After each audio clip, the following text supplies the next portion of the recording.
دیکھیے صحافی تو ہم سارے ہی ہیں، اور جو ہم یہ نہیں ہے اور شاید ہم ان کو پسند کرتے ہیں یا نہیں کرتے،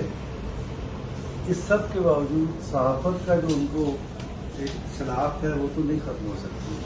لیکن ایک شناخت ایسی ہے جو صحافی کو زیادہ بڑا بناتی ہے اور اس کو زیادہ مکمل کرتی ہے، وہ ہے آپ کا کانسیپٹ کلیئر ہے یا نہیں مختلف چیزوں کے بارے میں، آپ اپنی تاریخ کو جس خطے میں آپ صحافت کر رہے ہیں اسے کتنا جانتے ہیں، اور ان معاملات سے عہدہ برا ہونے کی حکمت کیا ہے۔ تو میں جیسے ابھی طارق سمیر صاحب نے کہا، نفل شاید آس پاس اسی زمانے سے میرا بھی تعلق ہے خالد عظیم صاحب سے، اور ہم لوگوں نے ایک ادارے میں کام بھی کیا،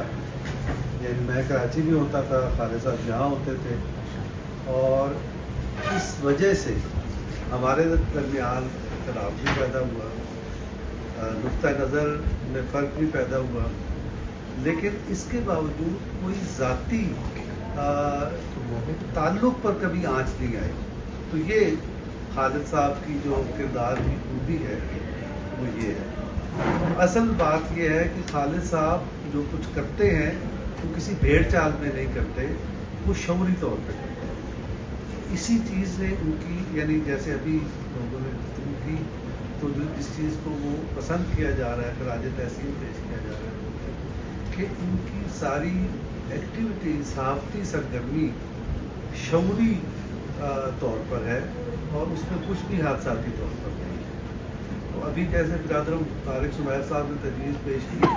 کہ یوٹیوب پر ان کو گفتگو کرنی چاہیے، تو طارق بھائی اگر ناراض نہ ہو تو میں گزارش کروں گا کہ بالکل نہ یہ کام کریں۔ یہ جو لفظ ہے نا آن ایئر، یعنی یہ ہوا میں اڑ جائے گی اور پلٹ کے نہیں آئے گی، اس کا کوئی ریکارڈ ٹھیک ہے، لنک ونک ہوتے ہیں، لیکن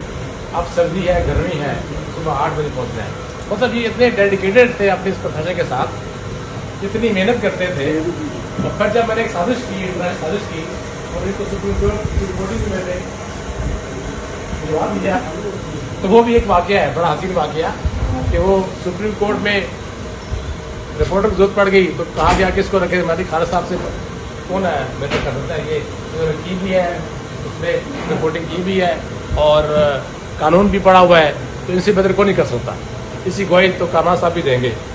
باقی سب سیکھتے تھے، پوچھتے تھے سارا ایسا مطلب کی، ایسا مطلب کی رہے گا، پہلے پوری تو کی جاتے تھے، ایسا مطلب ہے، مطلب ہے انجل لکھ لو۔ تو خالد صاحب ابھی بھی ایک تحریک کا نام ہے، آج بھی عمر کے حصے میں مجھے پتا ہے گھر چین سے نہیں بیٹھیں گے اور نہ ہی بیٹھ سکیں گے، بیٹھیں گے گھر میں تو پھر بھی کچھ نہ کچھ لکھنے پڑھنے کا کام انہوں نے کرنا ہی کرنا ہے، کیونکہ ان کی خون میں یہ چیز بچ چکی ہے، صحافت، اور وہ صحافت جو ہم آج کے دور کے لوگ صبر نہیں کر سکتے جو انہوں نے اپنے دور میں کی ہوئی۔ حالات کی سنگینی ہم جو فیس کر رہے ہیں کچھ بھی نہیں ہے، یہ کچھ بھی نہیں ہے، امیڈیٹ کام ہے کہ آپ کو پیکا نے اٹھا لیا، پرچہ ہو گیا، جیل جلا کے بیل ہو گئی، یہ کچھ بھی نہیں تھا۔ سختیاں اس دور میں تھی، ماشاء اللہ کے دور میں، جب آپ کی جرت تھی کچھ نکلے گی، جب آپ کی جرت نہیں تھی کہ سوچ بھی سکیں آپ کسی کے بارے میں، تو وہ دور بھی میں دیکھے اور کام کیا۔ اور یہ واحد صحافی ہیں اسلام آباد کے، اور کوئی بہت سارے ہوں گے لیکن ان میں سے ایک یہ ہے کہ بے داغ صحافت کی انہوں نے، آج تک کوئی ان کے اوپر کسی پارٹی کا، کسی کا لین دین کا یا کوئی اور الزام لگا ہو کرپشن کا۔ ایک ادارے کے جہاں بیورو چیف بھی رہے، جوتا بیورو چیف بھی بیٹھے ہیں اسکیل صاحب، تو میں تو خود اس بات کو تصدیق کرتا ہوں کہ انتہائی ایمانداری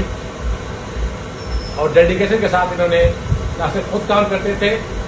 بلکہ رات ایک سمجھ یاد ہے مجھے، وہ خوشاب میں ایٹمی ریئیکٹر میں گیس پھیل گئی تھی، رات 300-400 لوگ بے ہوش ہو گئے تھے، رات 12:30 بجے فیض آباد انہوں نے مجھے کیش دیا نکال کے ATM سے، تو تب نس جاؤ تو رپورٹنگ کرنے جا کے گھر سے آئے چل کے واپس۔ حالانکہ بیورو چیف تھے اس وقت، کچھ بھی کہتے تھے کسی کو یاد نہیں پیسے بتا دے کر نکل نہیں، میں خود تمہیں پیسے دیتا ہوں، میں جانوں پہ آفس جانے تم تو نکلونے جاتے ہیں، تو پہنچنا چلنے والا۔ یہ ان کی